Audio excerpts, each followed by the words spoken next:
I'd like to call the meeting to order, our 2020 annual meeting. I want to thank everybody for being here today. I also want to thank the people who are joining us online. We'll do our best to try to talk up so you can understand and participate in the meeting as much as possible.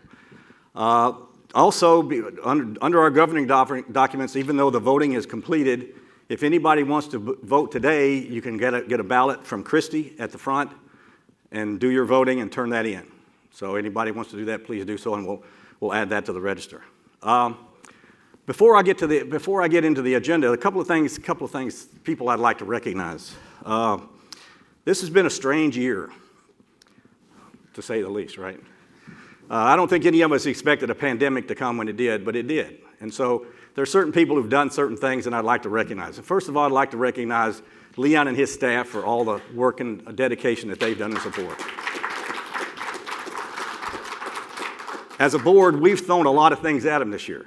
They've always stepped up to the plate, done what was necessary, and made sure that they did whatever they could to protect the members and the staff, and we thank you very much for that.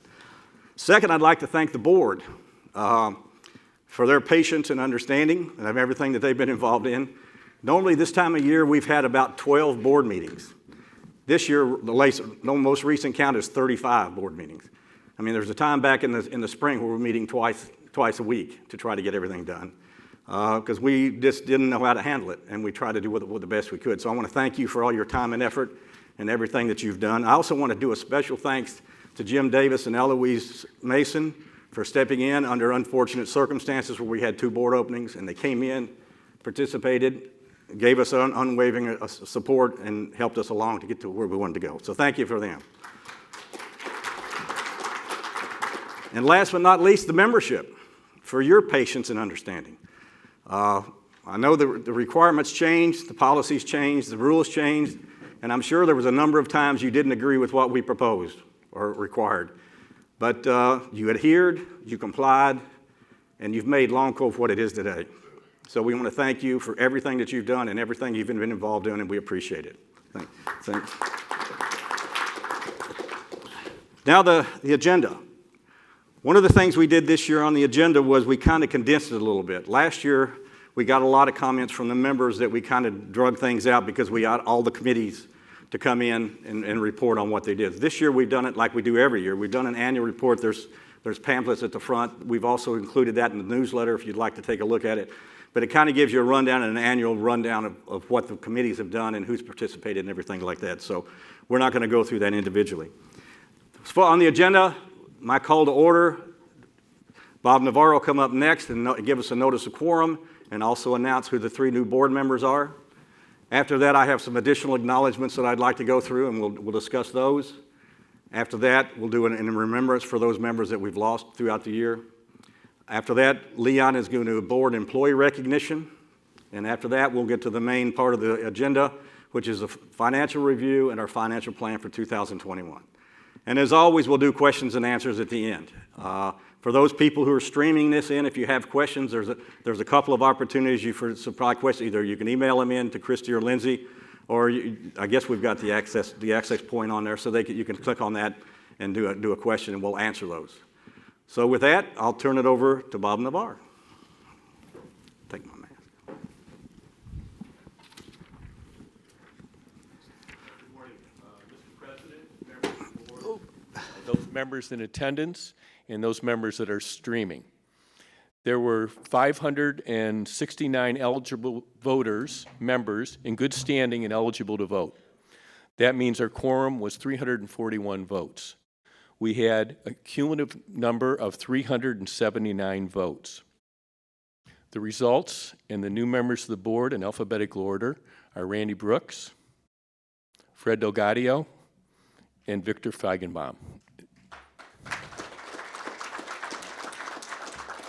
I would ask you guys to come down to the center, to the front tables, chairs here, and join us. I share Bill's gratitude to all those that chose to enter the process. The last thing I'm going to say is that I think Bill talked about everybody else, but I think we all own also a debt to Bill McLaughlin, who was the president and guided us through all this, and I'm not sure we could have gotten it through without all of his guidance. Thank you, Mr. President.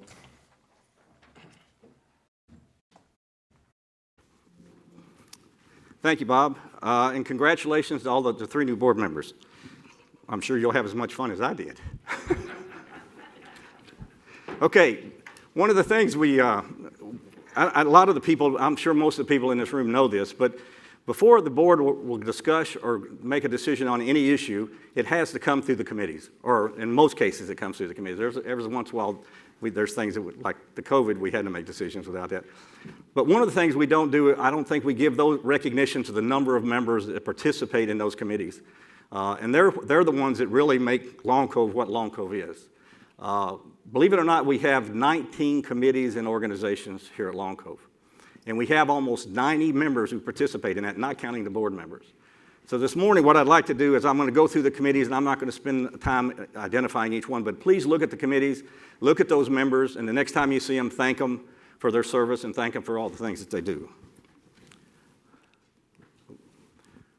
The ARB, excuse me. Common Grounds Ad Hoc Committee, which was a committee that was established by the Community Services Group. Community Services and Security. Cultural Association. Finance, and you'll hear more about these gentlemen later, and ladies. Golf and Greens. Governance. House Committee. Human Resources. Ladies Golf Association. Lagoons Ad Hoc Committee, you'll hear a little bit more about that a little bit later in Jim's presentation. Long Cove Fund. Long Cove Yacht Club. Long Range Planning Committee. Marketing. Men's Golf Association. Nominating Committee, which nominated these 3 good candidates. Sports Center. Waterfront. So thank you to all of those who've been involved in that. We really appreciate your service and your time. It's been a great year to sell a house in Long Cove. We've added 56 new households, which equates to about 107 new members this year. And there's still closings and stuff scheduled for the remainder of the year. We have a number of houses, even on, I think, 11 housing plans being considered for next year. So things are doing quite well here. But please take the opportunity to welcome these 56 or 107 new members. Their names are listed in the newsletter. Unfortunately, we don't have new member orientations because of the pandemic. But please take a look at those, and if you see these people, welcome them to Long Cove. Tell them how much we appreciate them being here. Unfortunately, we've had some members that have passed on and left us this year. So I'd like to take a moment of silence in remembrance of these people.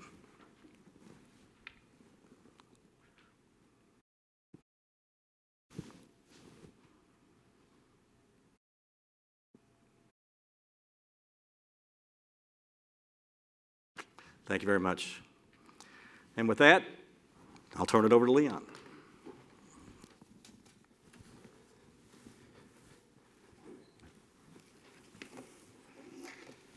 Good morning, and thank you. It continues to be a privilege and a pleasure to serve this membership. I thank you so much for that opportunity. It means the world to me. I want to pick up where Mr. McLaughlin left it. It has been a unique year, and we've done many things differently this year, including what we're going to do today. We typically, during this time, bring staff up on stage and give them their awards and what have you. We're not going to do that this year. I'm going to go through the recognition, but the distribution of those things will occur privately. Additionally, we always welcome the spouses of the outgoing members to come up and receive flowers, or in some cases, golf balls. But this year we sent flowers to the homes so that we again, excuse me, were respectful of the COVID situation. I can't tell you how much as a GM or Chief Operating Officer, I appreciate the work that this board put in this year. It's been a cooperative effort with this staff. They say in dog years, 7 years. With 35 meetings this year, I think this board has served a 6-year term. And from day one, with literally hundreds of decisions to be made, they've been remarkable. We have a couple of outgoing board members, a few outgoing board members actually. I'd like to thank first Mr. Mahoney. There's been no area of growth in our organization that's been more intense and unprecedented than the Waterfront Committee in the Marina. When I started here, there was very, very little activity there. We were concerned from the perspective of the future of the Marina.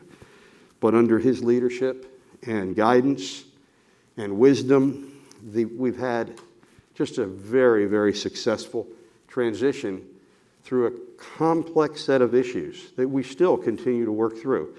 But I can't thank you enough, Mr. Mahoney, for all the work that you've done. Thank you so much.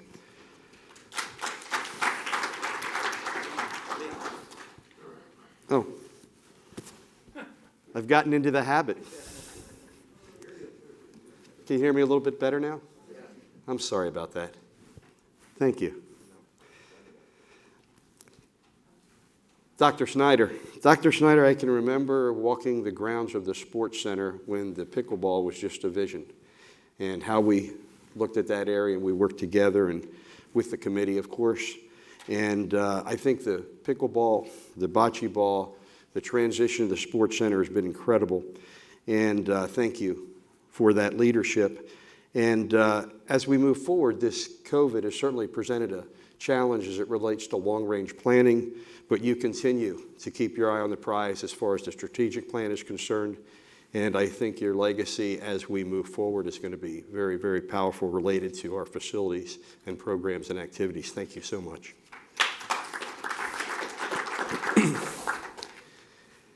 The relationship I've had with Bill McLaughlin has been not typical of a CEO, COO relationship. In essence, it's been, for me, the development of a wonderful friendship.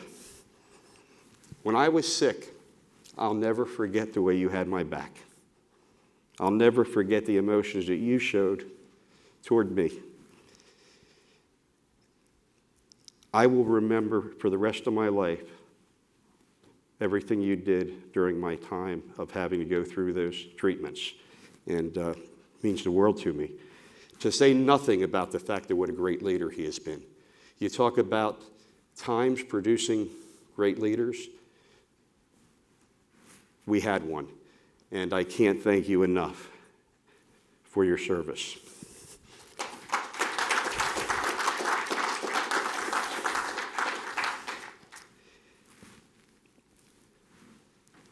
You know, it's interesting this year. The two people that have reached their milestones, we recognize 5- and 10-year milestones. The two people that have reached their milestones this year are actually the two longest tenured employees within our team. You know, they're not service figures in my mind. They're actually cultural figures at Long Cove. They're cultural figures. They're icons. 35 years. How many people in this room worked at the same place for 35 years? Not too many. And you know what? In today's society, it's becoming far, far less. I can't tell you how much I want to thank for their 35 years of service being celebrated this year, Cynthia and Bob.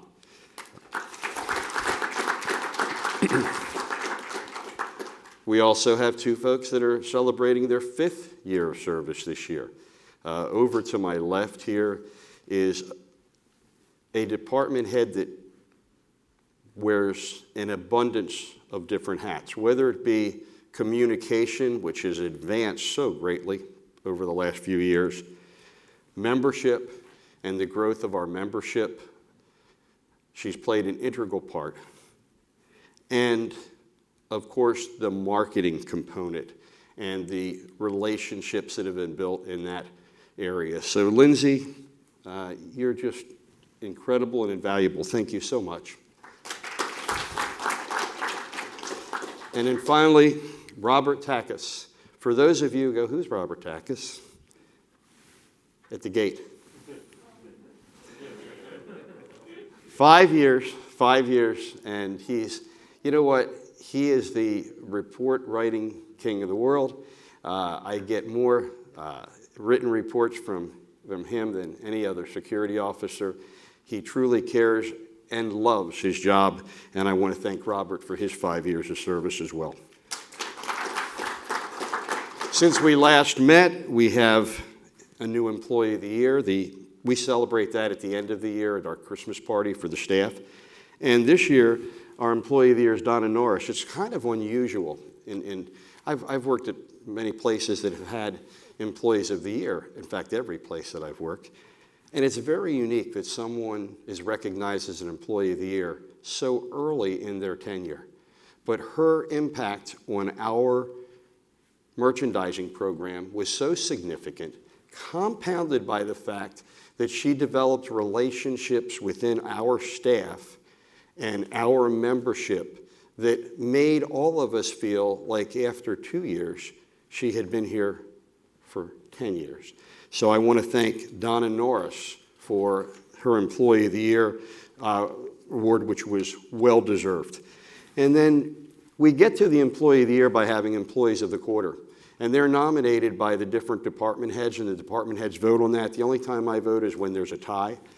And the first quarter was Greg Jackson from the kitchen. Now that the kitchen is out here in the dining room serving all the time, it's a little bit easier to tie names and faces. That's one of the true benefits of not having plated service all the time, or buffets all the time. Second quarter was Mark Lewis over in golf course maintenance. And the third quarter, we had a nice picture there of the whole team over at golf course maintenance. The third quarter, and this is a tough name when I mispronounced it yesterday. We did our run through, but I'm going to try to get it right today, is Adam Leskalit. And Adam has really been a terrific force within our golf department, and also very, very well accomplished as a player and representing Long Cove as a player. So I want to thank the staff in its entirety. We want to get to the nuts and bolts of this meeting. The plaques for the staff members are displayed over there in that little alcove if you want to take a look at those.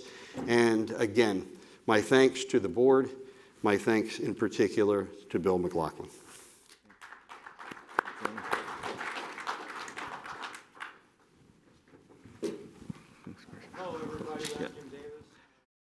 Treasurer, and this is my second rodeo, and I'm like a bad penny that just keeps coming back.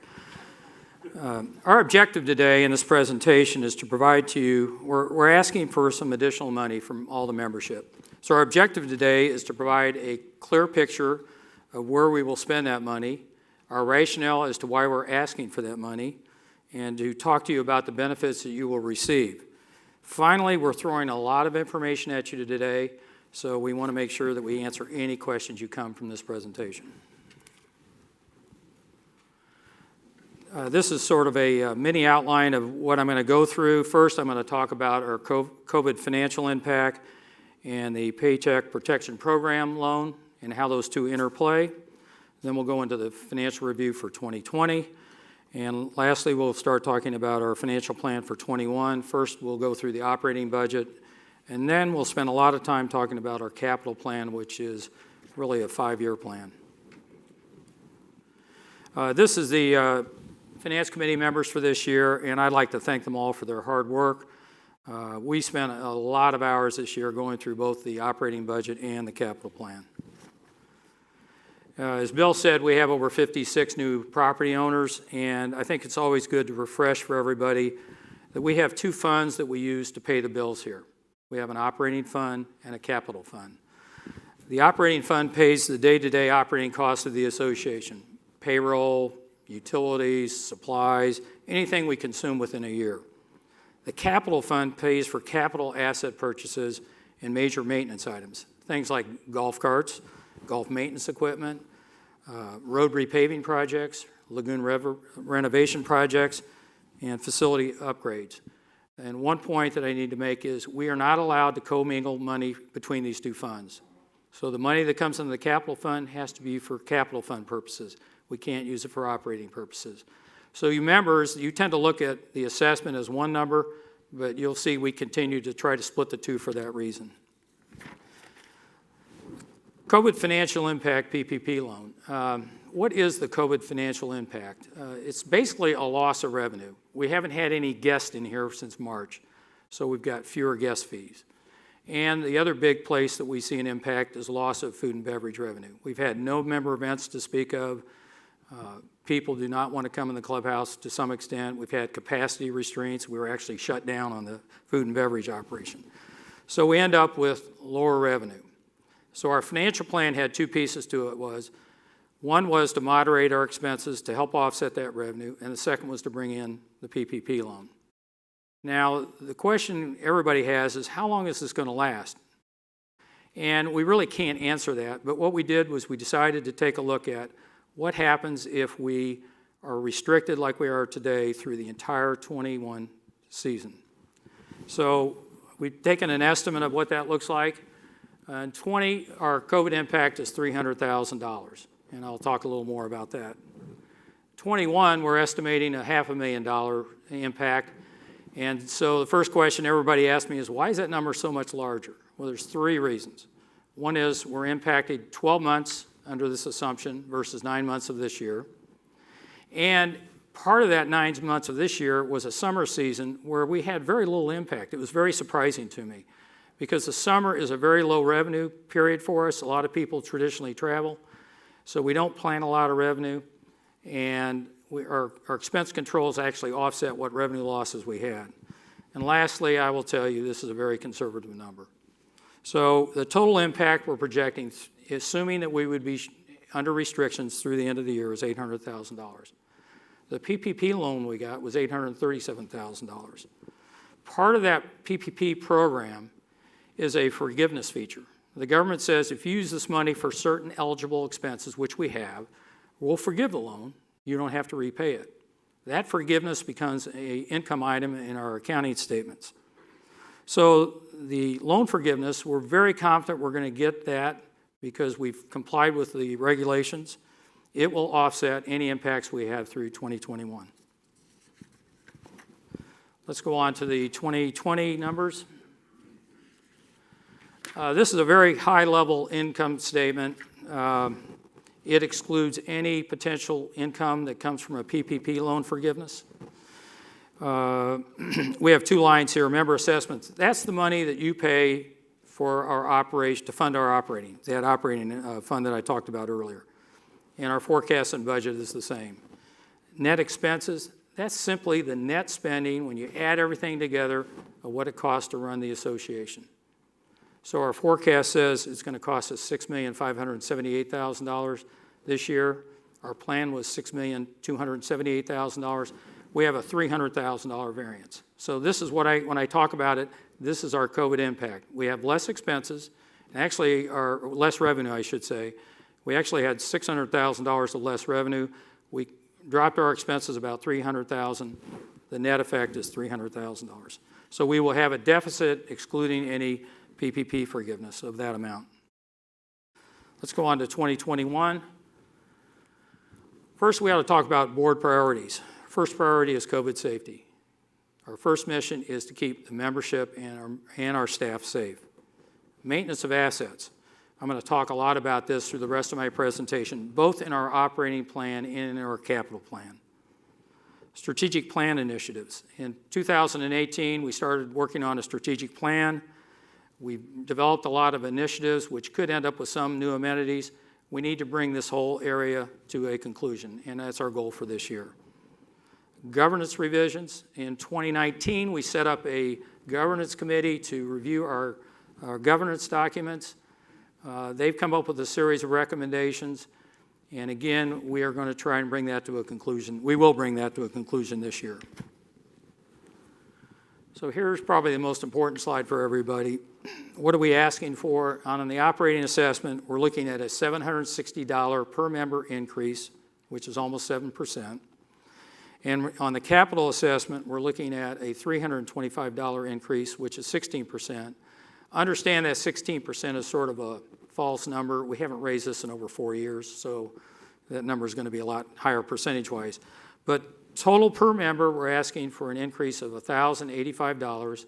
That equates out to you for about $90 per month and would take our total assessment to $13,950. So let's go into the operating budget assumptions. First, we've talked about this over the years, and especially this year. Even with the economic effects of COVID, we still have a very tight labor market in Hilton Head. And we've had trouble this year keeping our department staffed. So there's two things. We have a cost of living adjustment, and that's 3%. But to keep our department staffed, we're looking at market adjustments in certain departments, and that equates out to about 2.3%. And those departments that were having trouble was golf maintenance, security, and to some extent kitchen. We simply have to compete on labor to keep the department staffed. The other places we're looking at adding spending is in the common grounds, facilities, and golf course. And we'll go into that in more detail later. So here's a summary look at our 21 budget operations, very high level. Member assessments, this is the money that we bring in from you to pay for our operating budget. $6,279,000 this year. We're going up by $433,000 to $6,712,000. So I talked earlier about an increase of $760 per member. There are 570 dues paying members, so 570 times 760 gets you the 433. The net expenses, that 433 will be applied to the increases that I've talked about or will talk about. And so basically we're budgeting a break-even budget. Let's talk about that $433,000. Where's it going? So the first two items on this chart are salary, COLA, which is cost of living adjustments, $175,000. Salary market adjustments, $137,000. The total of those two is $312,000.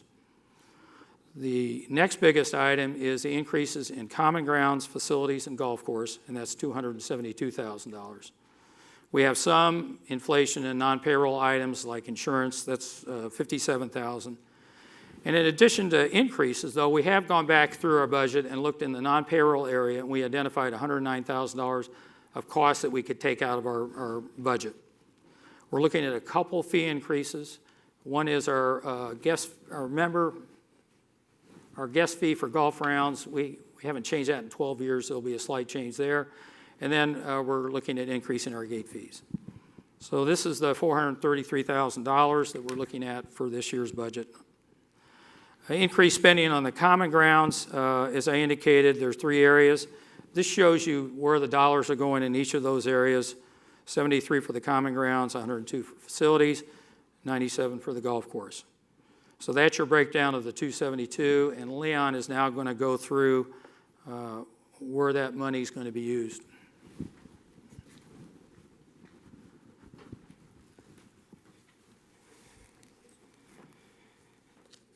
You know, it's rare that you'll hear a general manager use excitement and budget in the same sentence. But I'm excited about this budget because I think it's going to have a significant impact on the quality of life, the presentation, and the overall value of our community. It's divided into 3 specific areas primarily. Our common grounds, I use the word facilities, but what I'm really referring to is housekeeping, and the golf course itself. With the enhanced community appearance, we all benefit. Everyone benefits. From the facilities perspective and housekeeping, what could be more important, particularly during COVID-19, than the cleanliness and appearance of our facilities? And third, our most valuable physical asset, the golf course itself. So I'm telling you right now, we're looking forward to applying these funds in these areas and getting the results that we hope we can describe right here. I'm going to take an initiative and objective-based approach to this. I'm going to tell you specifically what the initiatives are, and then I'm going to tell you what the objectives of those initiatives will be. First, in the area of common grounds, you probably have seen on number 3 the fact that we have cleared that lagoon of a significant amount of overgrowth and brush. What's happened, and that's a good example, we did that as an example of what the community could look like. It has enhanced the lagoon's appearance. It's opened up the sight lines and the vistas from a golf perspective and from a visual perspective. It's widened the views of the homes. I don't mean that you see the homes. I mean that the homes have a better view of the facilities that they see and the beautiful, beautiful vistas that they see. And then the third thing is it decreases the erosion on our lagoon's edges. One of the reasons we invest so much money into our lagoon's maintenance program is the challenge of erosion.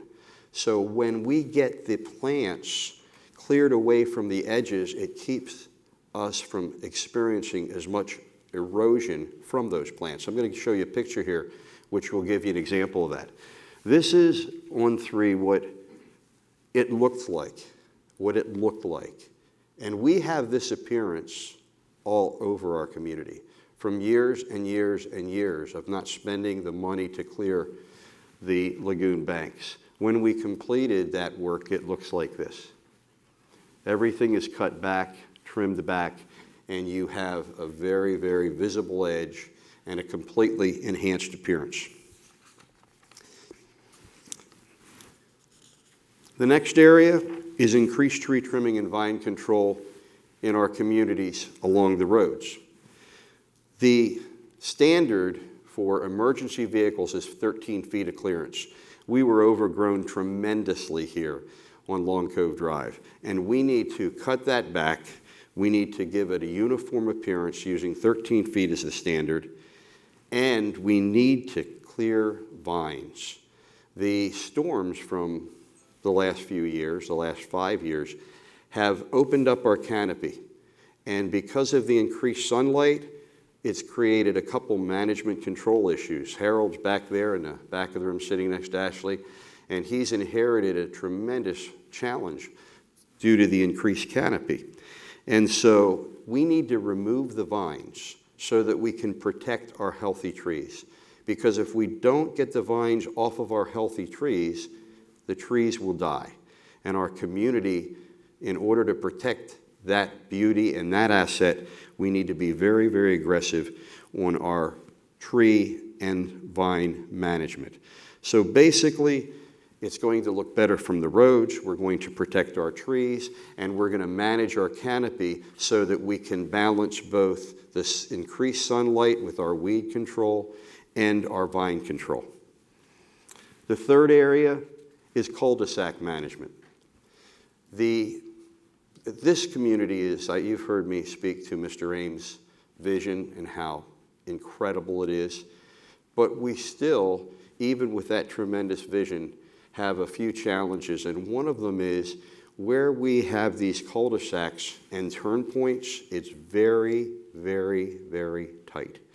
And so what happens is our service vehicles, trash removal, moving vans, things of that nature, damage the edges of the cul-de-sac. That breaks away.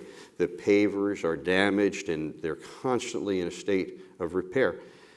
In addition to that, the cul-de-sac itself, we haven't maintained those to the standard that we should. The cul-de-sacs do not have irrigation. There's no irrigation. So we want to have a crisp, uniform look, absent the ability to provide irrigation to any plantings that are there. And it's important that we do this now because we have some major, major road work going on this coming spring. And the cul-de-sac work will complement the road work and make all of our community look better. I want to show you a picture of what a cul-de-sac should look like. You can see that there's no damage beyond the wear and tear on the road, that the berms of that cul-de-sac are solid, but more importantly, we have a nice planting in the middle, well maintained, and we have solid growth of turf grass there. And this is the appearance we'd like to have. It's not a manicured appearance, so to speak, but it is a natural appearance that can be maintained effectively over a long period of time. And we don't have very many cul-de-sacs that look like that. So that's going to make a big difference in our community. Facilities. I'm going to throw some numbers out, and I'd just like you to think in terms of how you maintain your own home and the square footage you have in your home. We maintain 6 buildings and 18 restrooms just for member use. In addition to that, we have nearly 50% more square footage and restrooms for staff use. We had 2.5 employees dedicated to that task. Organizationally, in the whole campus, we had 2.5 employees responsible for 24 restrooms in total, 18 used by the members, 6 buildings. What we've done is we have tried to establish what I would consider a fair level of staffing in order to meet the expectations and the standards that our community should have, which is 5 employees in that area, and the equivalency using an outsourced housekeeping organization of 5 employees. What this will do, it will double the depth and frequency of cleaning all the member areas. The restrooms are cleaned in the morning, but if you have a 1 o'clock tea time and you're out using the restrooms at 2 or 3 or 4, the presentation simply doesn't meet the standard. This will allow us to do restrooms twice a day. Incidentally, if you're playing golf today, we're going to keep the tee open once this meeting, till the meeting's completed, so that you can get out in the golf course. Bob wanted me to remind you of that. So it doubles the depth of the frequency and cleaning of all member areas, building-wise, restroom-wise. And that couldn't be more important than it is right now. We're not doubling the frequency of the employee areas. We're keeping the same frequency of the employee areas. The next area is our golf course. If you ask the members in Hilton Head Island, the managers on Hilton Head Island, or even off the island, what the single biggest challenge we face, staffing. The further you are away from the areas that most employees live, that work on all of these restaurants, golf courses, gated communities, the further away you are from the places that those folks live, the more challenging it is to hire staff. Well, that makes it most challenging where we are. So what we're going to do, we've instituted all sorts of incentives, programs, and activities that have helped us retain our staff, but we need to make a commitment, a strong commitment, to trying to meet the standard of expectations, understanding we're always going to be confronted with staff problems. So this is a partnership where we outsource significant portions of our responsibilities, and I'm going to go through those quickly. On the golf course itself, landscaping the edges of some of our cart paths, tree pruning, root pruning, pine straw application, verticutting, and vacuuming post-verticutting of our fairways, particularly during our summer closures. The beautification of our non-playing areas, and as I mentioned before, it's just as important on the golf course to maintain vine control and protect our trees. The next slide is an indication of the professional partners with which we have aligned and will align ourselves, some of which we've worked with in the past and will work with more intensely, some of which are new partners. But these are the folks that we're going to utilize on a contract labor basis, particularly during our summer closure, but at other times throughout the year.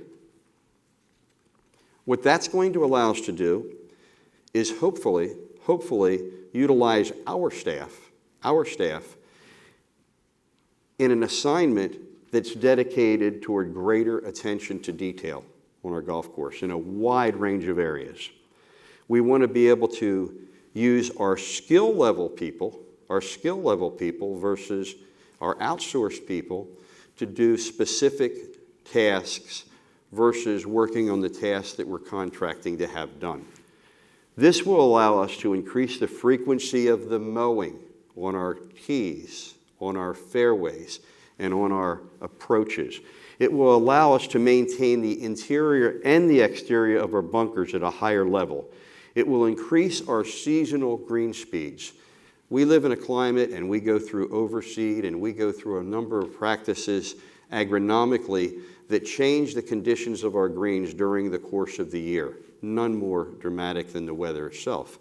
But from a seasonal perspective, we'd like to have a greater consistency of green speed in each particular season. We'd like to, for those of us that do not hit the ball in the fairway, we'd like to improve our root, rut, and weed control, providing smoother straw beds. We'd like to get our staff to pay greater attention to provide a safer and more consistent hitting surface if you haven't put the ball in the fairway and you're playing it from the edges. We'd also like to increase the frequency of edging and blowing, our ability to maintain our love grass beds, which have been a challenge. I'm going to touch on that a little bit greater depth. And also to do in-house small sod projects or areas of turf weakness that we can address and have a labor intensity that would produce a better product. If you go to the love grass beds on the last few holes of the front side, they have become, at times, extremely overgrown. And if you look at the intent of what those areas were to produce, we're violating that intent through the intensity of growth. The real picture we would like to have out there is the next one. The next picture, in essence, has a natural presentation with some sand, with some intermittent love grass pockets. They're not planted in a systematic way. It looks the way it should. And from a playing perspective, the dies never intended for any ball to go in that area to necessarily be a lost ball. They certainly viewed it as a hazard.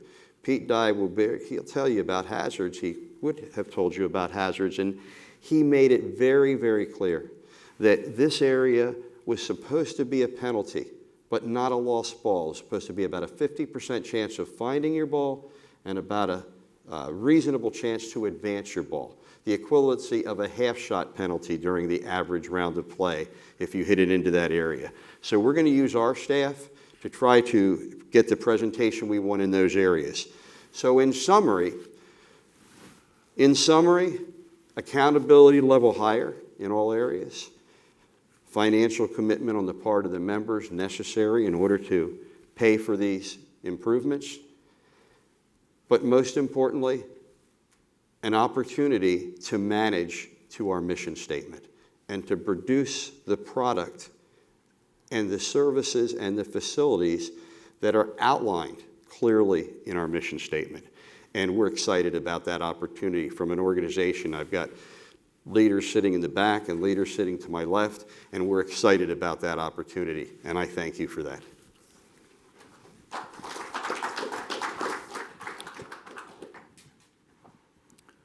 I mean, Leon taught me a long time ago that one of his beliefs is he's always trying to enhance the member's experience.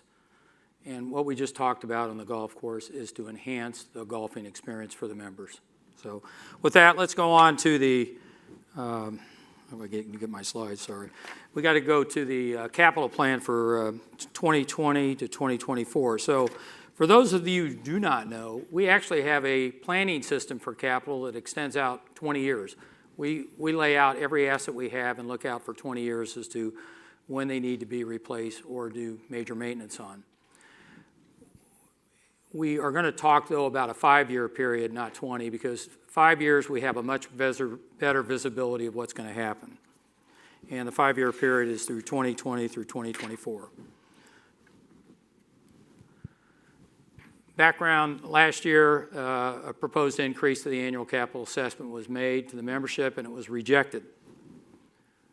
That proposal had 3 features to it: fund replacement and maintenance of existing assets, pre-fund the 2025 Gulf irrigation system replacement.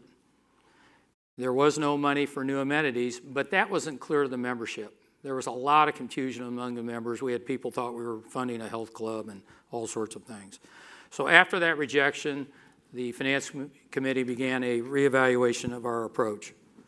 So our proposal and approach for this year, for 2021, is fund replacement and maintenance of existing assets. This is our primary focus. There's no funding for the 2025 replacement of the Gulf irrigation system. The philosophy in this community for years has been a pay-as-you-go system, and it was, when you need money, let me know, I'll give it to you. Right or wrong, that's what we've been dealing with. And I think that was reflected in that rejection vote. People did not want to pre-fund that irrigation system. We've taken that out. No funding for the strategic initiatives that would provide new amenities. So hopefully you have a clear view that the money we're requesting is to maintenance and replacement of existing assets over this period of time.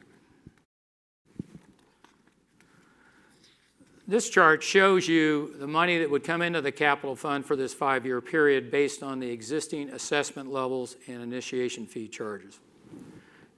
On the annual capital assessment, currently we charge $1,850 per member, and that would bring in $5,273,000 over this 5-year period.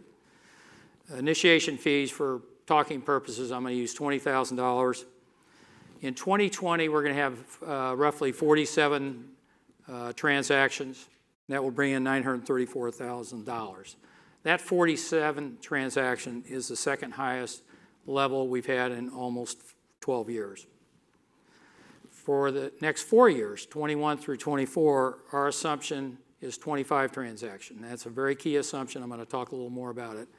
That would bring in, over this 4-year period, another $2 million.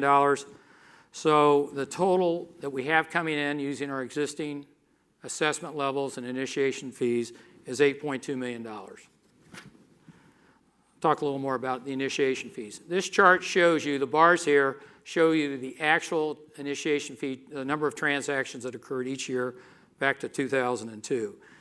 And you can see how we were going pretty good early on, and then we hit the worst recession in 50 years. And then about 2012, things started to recover, and you can see the last couple of years have been very good. The red line on this chart is the last 10-year average of all these transactions, and it's 31. And historically, we've used that 10-year number as our planning assumption. But because of the lack of inventory of houses and lots on the market, the Finance Committee thought it would be prudent to drop it down to 25. So we're using 25. And I talked to Christy again. We do have people right now that would like to buy in here. They simply can't find the property that they're looking for. Let's talk about spending now. And again, we're talking existing assets. We've got 2 categories we divide our spending into on existing assets. We call it routine asset replacement. Those are assets where they have an individual price less than $100,000 and generally have a useful life less than 10 years. Major projects greater than $100,000, useful life generally greater than 10 years. So this chart shows you what's in our plan for the next 5 years at 2020 through 2024. Routine asset replacement, $4,870,000, almost $1 million a year. It goes just to replace golf carts, copiers, computers, all the miscellaneous things that we own. Major projects, the biggest number we have in our projections is roads for $1.8 million. We've got 3 big road projects slotted in. The first one would be in 21, $800,000. It would repave 26 of our existing interior roads. And then we've got 2 $500,000 projects, one in 23, one in 24, and we would start to repave Long Cove Drive. Lagoons renovation. a long time ago, I think 10 or 12 years ago, we set up a plan to renovate our lagoons. We've got 2 lagoons slotted in this next 4 years. The one is the big lagoon just to the right of hole 1, and then it wraps around hole 2, and that would be targeted, I think, in 23. And the other big lagoon is to the left of hole 3. So you can see that those lagoons take a tremendous amount of money, and we thought it would be prudent to reevaluate our approach to the lagoons given the amount of money we're spending. So Bill mentioned earlier we set up a separate committee to study that. They're just starting, and they will finish their work by the end of the year. I don't know if that will change our approach to the lagoons or money, but right now this is what we have slotted. Sports Center, 2 small projects, replace the tennis court lights and replace the fencing.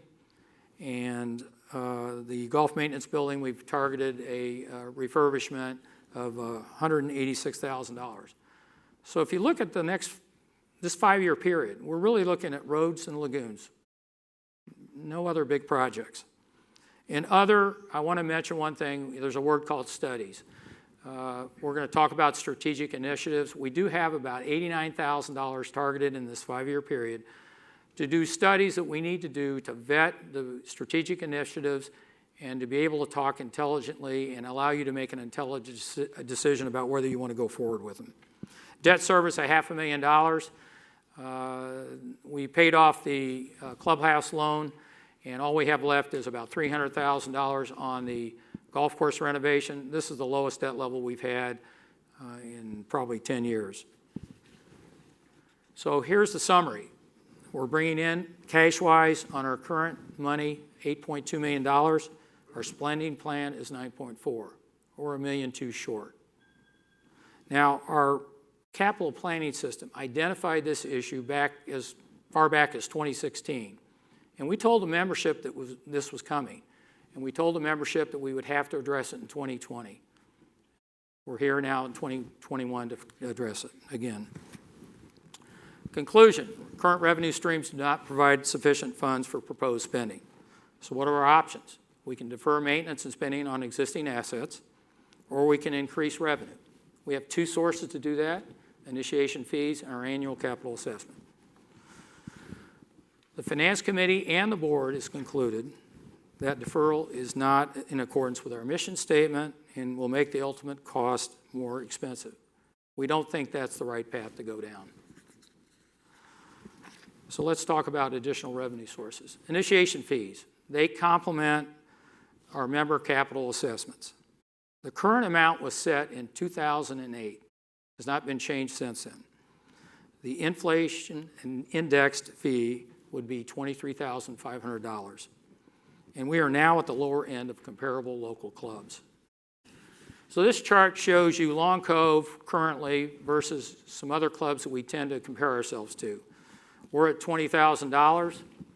Wexford is about only $300 above us, and our intelligence on what's going on at Wexford has been limited because there's some changes going on over there. Berkeley Hall's at 23. They want to go higher. We've been told that they have a covenant restriction that prevents them from raising their initiation fee. They are going to put out a referendum to change that covenant so they can raise it. Belfair just raised theirs to $29,000. Colleton's at $35,000. 5 years ago, if I did this chart, we all looked pretty close together. So we're at the lower end. So our funding recommendations to pay for the spending we want to do for existing assets, primarily for the 21 through 24 period, is effective the 1st of 21. We're asking for an increase in the initiation fee of $5,000. That would take homes up to $25,000, individual lots to $24,900. This particular change on initiation fee is a covenant change, and it has a higher threshold for approval. We need a 75% affirmative vote on votes that are cast. It's important that you understand that, because if we don't get that change and we don't get that approval, we need more money from the members. The annual capital assessment recommendation is an increase of $325. That would take us up to $2,175 per year. As I indicated earlier, we have not changed this fee since 2017. It's 4 years. And if you index that for inflation, we'd be at $2,000. This is what each of these changes would bring in. The increase in initiation fees would bring in $500,000 over the next 4 years. The increase in the annual capital assessment would bring in $741,000, or a total of $1.2 million. So this is how we're funding our gap. It might be interesting to you, the percentage of money coming in between the two sources, 40% for initiation fees, 60% from the membership, current membership, and that's pretty close to where we've historically been. Let's talk about projected capital reserve balances. If you approve these changes, this is what our capital reserves would look like. We started this year at $1,200,000. We're going to go up slightly because we deferred our big major project, which was a road project, into 22. So we're looking at about $1.4 million this year. Next year, we've got the big road project. That'll bring our reserves back down to $1.2 million. In 22, we'd go up to $1.5 million as we're building some money as we have a road project and a lagoon project in 23. And we end up the period at $1.2 million. The Finance Committee, in reviewing where they think the capital reserve balance, feels we should be around that $1.2 million, $1.3 million number. And we don't mind from a planning standpoint if we drop down a little, plus or minus, because that's what happened because of some of the intensity of our major projects. Well, I've talked a lot about 4 and 5 years, and now I want to narrow it down to what are we going to spend this coming year. Routine asset replacement is the bulk of the money. It's $1.1 million, a little higher than what I said our 5-year average would be. That's mainly a timing of golf maintenance equipment. And we're doing 2 bridges next year on the golf course. Capital projects in excess of $100,000. There's one, the road project. Debt service, $110,000, some miscellaneous money, $65,000. So we're looking at spending next year is $2,028,000. Just for a reference point, this year we're going to spend $1.5 million. So you can see we're going to spend more money next year. So I've tried to paint a picture of where we want to spend our money and to make sure that you understand it's going for existing assets. No pre-funding for an irrigation system, no significant money for new amenities coming out of the strategic initiatives. But let's talk what lies ahead. We have to talk about those 2 issues. Irrigation system, just for your information, we plan to replace it, our Gulf irrigation system in 25. Total estimated cost is $2.3 million. Funding plan will be decided in 23 and 24 to how to deal with that project. There is no money in our plan for that project in the next 5 years, or 4 years coming up. I know I sound like a broken record, but I'm trying to make it very clear to everybody. Strategic initiatives, next steps. So in 2018, we started our strategic planning process. We developed a list of initiatives. COVID totally interrupted our plan to conclude this area. But the process we have to go through is, I call finalize or define the scope. What are we looking to do? What's that project look like or that initiative? We have to get estimates of what that project's going to cost or that initiative. Because not only does the board need it to make a decision, you as the members need to know what the cost is so you can give a input to us. We're coming to you for input on this. There's been no decisions on these initiatives. And lastly, depending on the input, the board will make some decisions about whether we would bring it to the community for potential referendums. What's the timing look like? Spring of 21, the first 3 we're going to bring to you and talk about is the leisure path, outdoor dining, and I'm going to call it a combination system, the golf teaching center, and the practice area. Fall of 21, we're going to look at the rest of the initiatives that are going to be determined by the Strategic Planning Committee. Any amenities, new amenities that are coming out of these initiatives are not funded, and it will need additional money for what I've talked about today. So I hope that's clear. We do have some specific referendums I thought we'd mention. Mid-November, we'll have a referendum with 3 ballot items. One is a recommendation to increase the operating assessment by $760. increase the annual capital assessment by $325, and increase the initiation fee by $5,000. The initiation fee, again, will take a 75% approval. The first two only take a majority approval. In late December, after we get through that first referendum, we'll come back to you for the road project of $819,000. That money is funded. There'll be no more money needed for that project. And in the spring of 21, governance revisions, we've had a committee that started in 19. They've developed recommendations. The next step is to sit down with the community and have informational meetings and get your input on what you think of those recommendations. After that input, the board will reassess their recommendations, and then we'll decide what will be included in that referendum that will be voted on sometime in the spring. We want to put this to bed. Summary of annual assessments. As I indicated, $760 for the operating increase, $325 for the annual capital increase. And I didn't say something earlier, but I'm going to try and say it now. Our plan is that we will not need any more money other than these increases as we look at the next 4 years. And I'm talking specifically about new or existing assets. So I hope everybody understands what I just said. So that money, we talked about it. We need to be competitive on our labor to make sure our departments are staffed. We're trying to improve the appearance and the members' experience of the community. So, and I think this reflects a strong commitment by both the board and management to live up to our mission statement. Let's look at that. Second item on this mission statement, unwavering commitment to excellence, check. Improving respect for golf course, check. Sound financial planning, we've done that. And employ capable and dedicated professional staff, and it really is all staff, check. So I am positive that if you will approve these recommendations, we will have a community that is a better place to live in. Thank you for your time.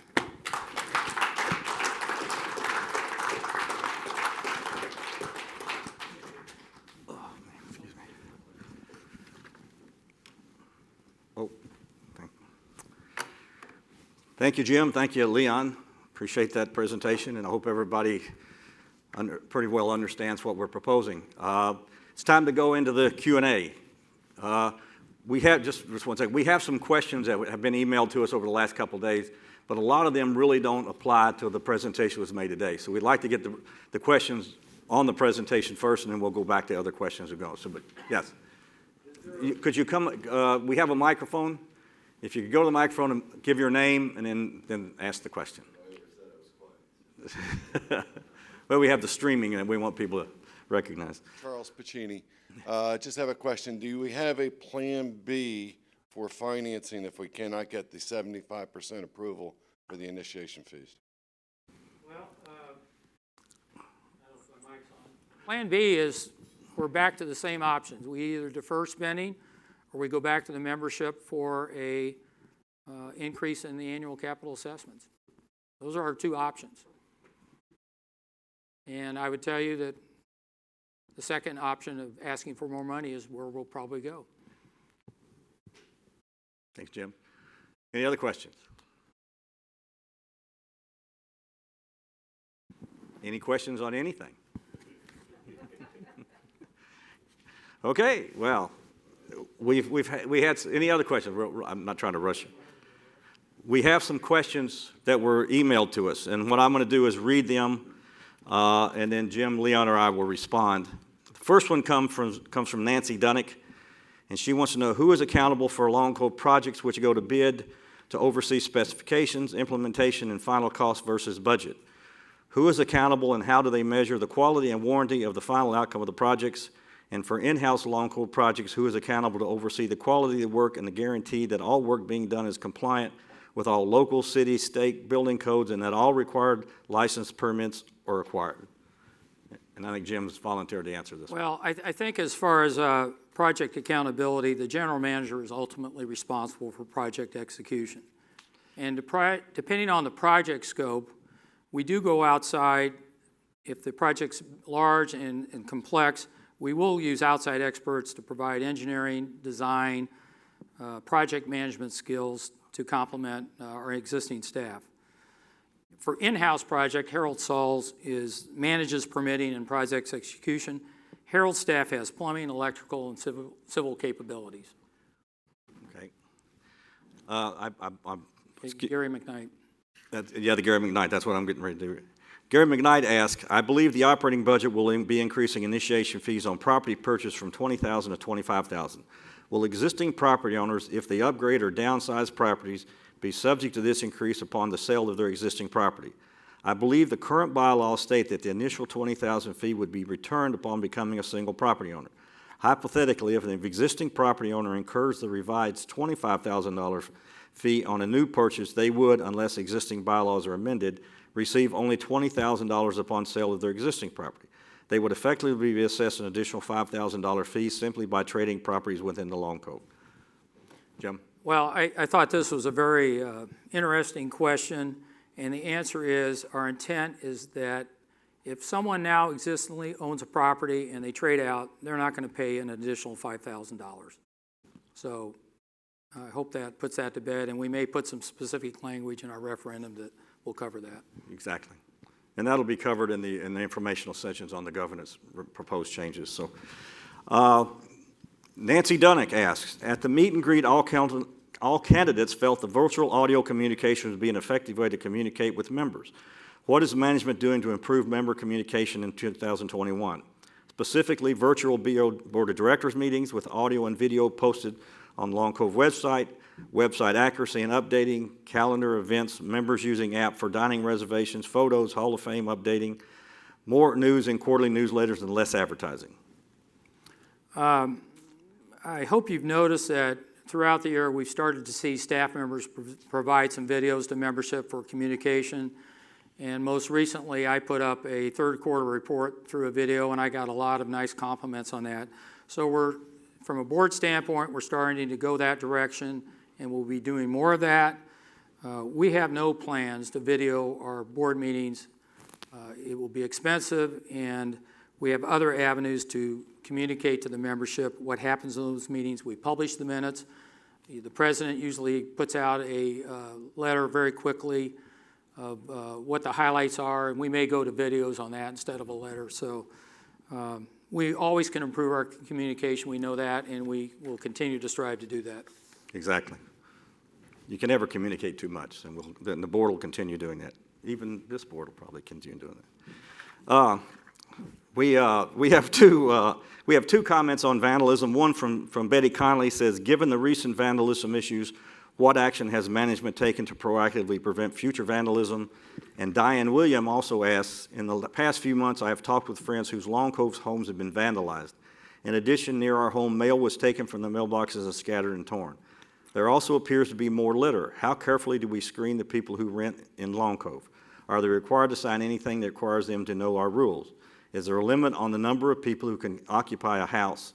Since more of the workers are now contracted, are they carefully screened? Do all the security cameras operate during day and night? We're going to tie both those questions together, and Leon's going to respond. Well, I appreciate the question. First and foremost in the minds of many is safety and security within our community. There are a number of initiatives that are taking place this year, including upgrading or adding to cameras in multiple locations throughout our community, which will allow us to have tape of activities that occur throughout the community. Secondly, the incident that I believe was referenced, we had 2 incidents of vandalism, one in May and another in September. It was in exactly the same area doing the exact same thing, which was to toss some sand bottles that we would use for the golf course onto the property or into a pool. It was taking the out-of-bounds stakes and tossing them up on the roofs of some of the homes there. And that was the nature of the vandalism. We conducted an investigation internally I think some of you remember that we put a video out on the Wednesday e-blast that we put out. And interestingly, that produced some very, very positive feedback. And in fact, a person, and I have to be careful what I say now because I don't want to make a false accusation, particularly in a public forum, but we believe that we have clearly identified who is responsible, or one of the people responsible. We have already contacted that individual. That individual does not live on property. They live in an adjacent community. We have scheduled a time to get together with that individual who is now attending school, and use that as a legitimate reason for delaying that meeting.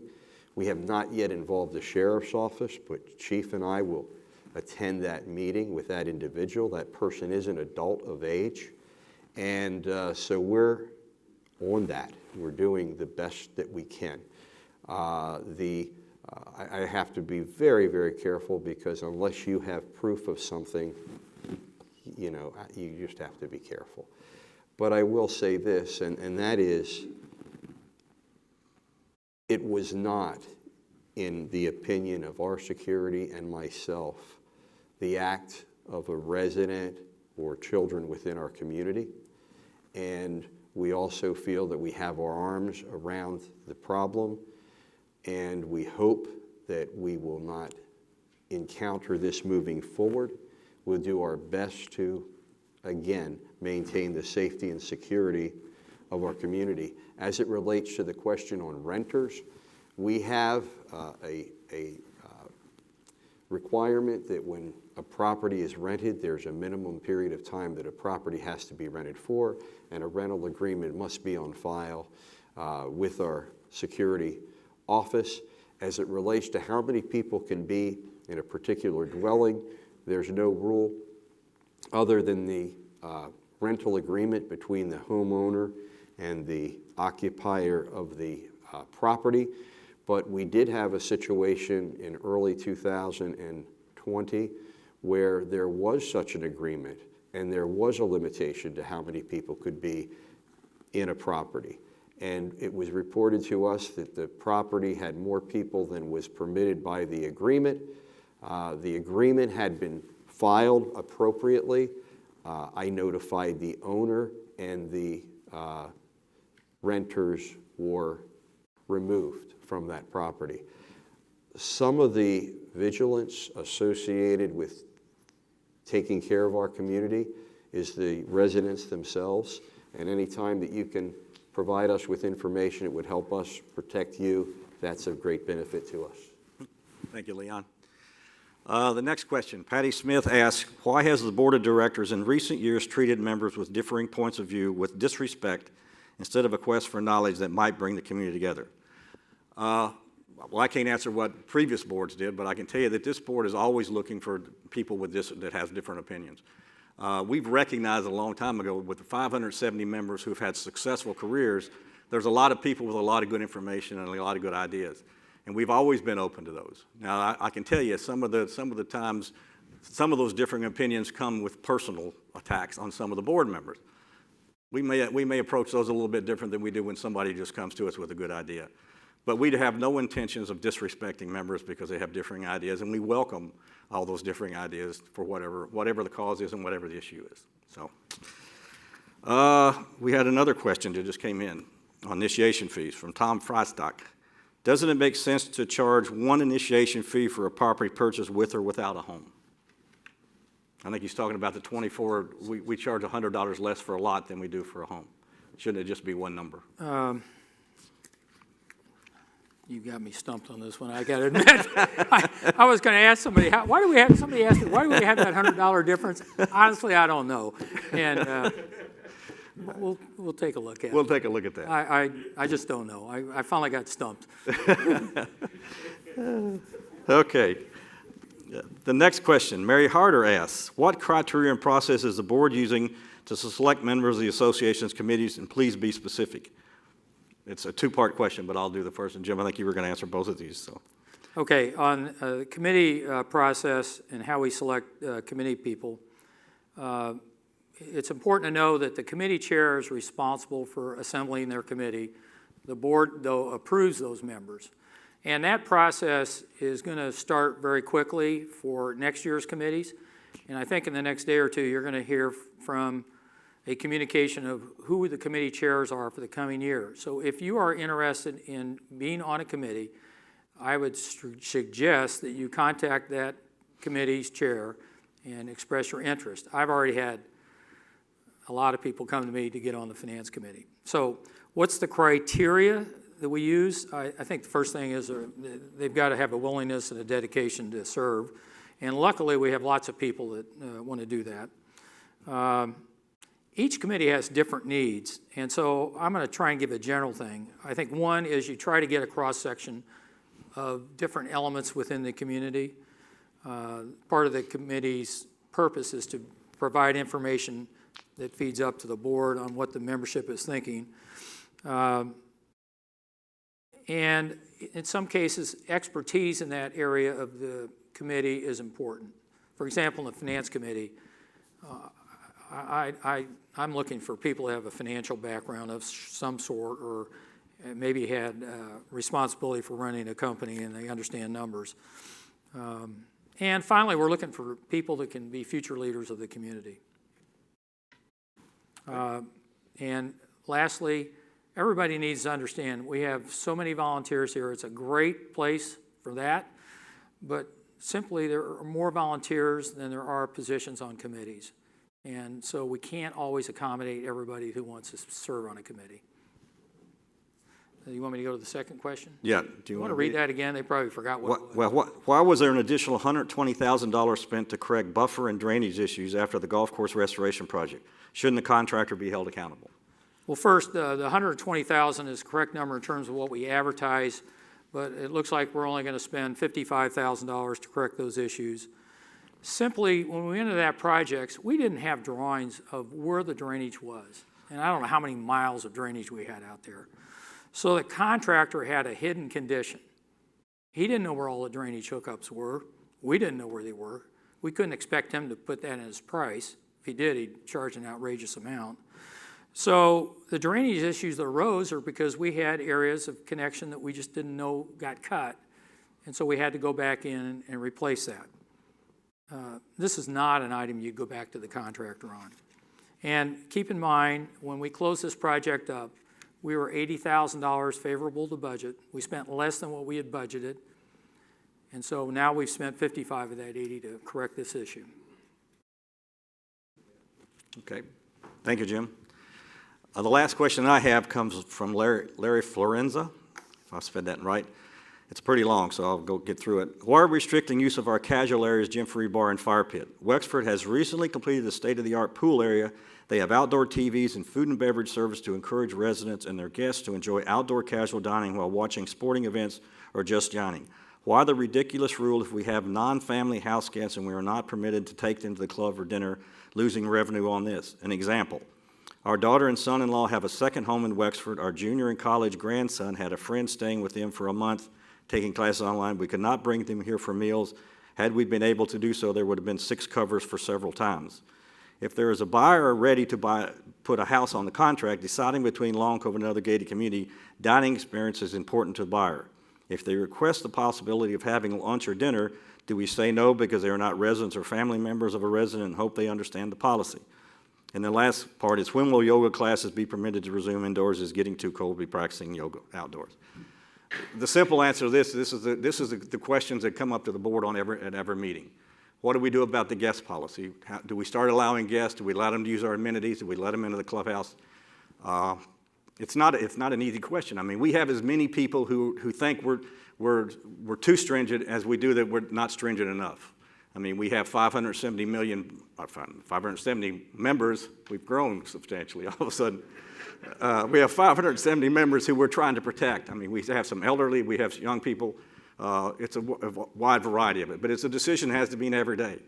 The thing that the board did at the last meeting was we decided, instead of voting individually on each activity, such as yoga classes, that what we would do is determine exactly what the restrictions are for the clubhouse, what we would allow and what we wouldn't allow, and then we let Leon and his management team make the determination which one of those fit into that.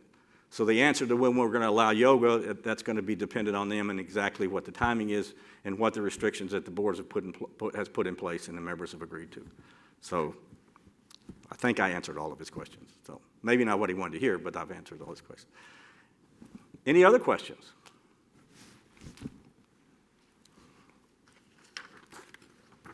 I'm Dennis Griffith. We recently changed the Free Bar to close at 6 p.m. It has always been a very popular place, particularly on Thursdays and Sunday nights. What's the reasoning for that we have to go downstairs now with a reservation? Right now, Mask, take your mask off. Yeah. Take your mask, it's yours. thank you. Right now, we're in a COVID situation regarding our upstairs facilities.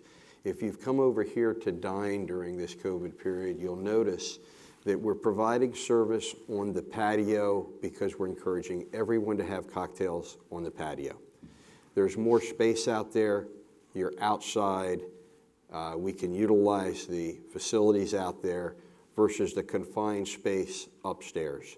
In addition to that, we're providing outdoor dining here on this side, which we're turning those tables and filling every table every night.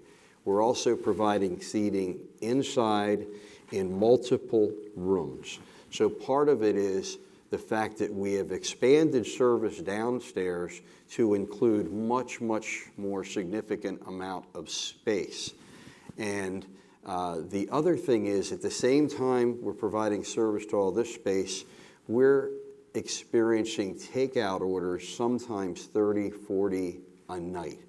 So simply from our ability and capability during this COVID situation to provide service to our members, we've moved from the upstairs to the downstairs and tried to work it like that.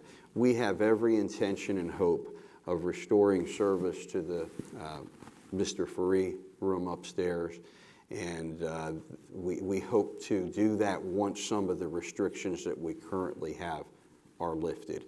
And then finally, I would say to you that, and this is, when we do open the Faree room upstairs, we will probably have to have a reservation system upstairs similar to what we do downstairs. And the reason being, we have to know who's coming into the dining room, how we can accommodate those folks, how we can keep from being overcrowded, and how we can keep the tables and the chairs clean and safe for the use of the members.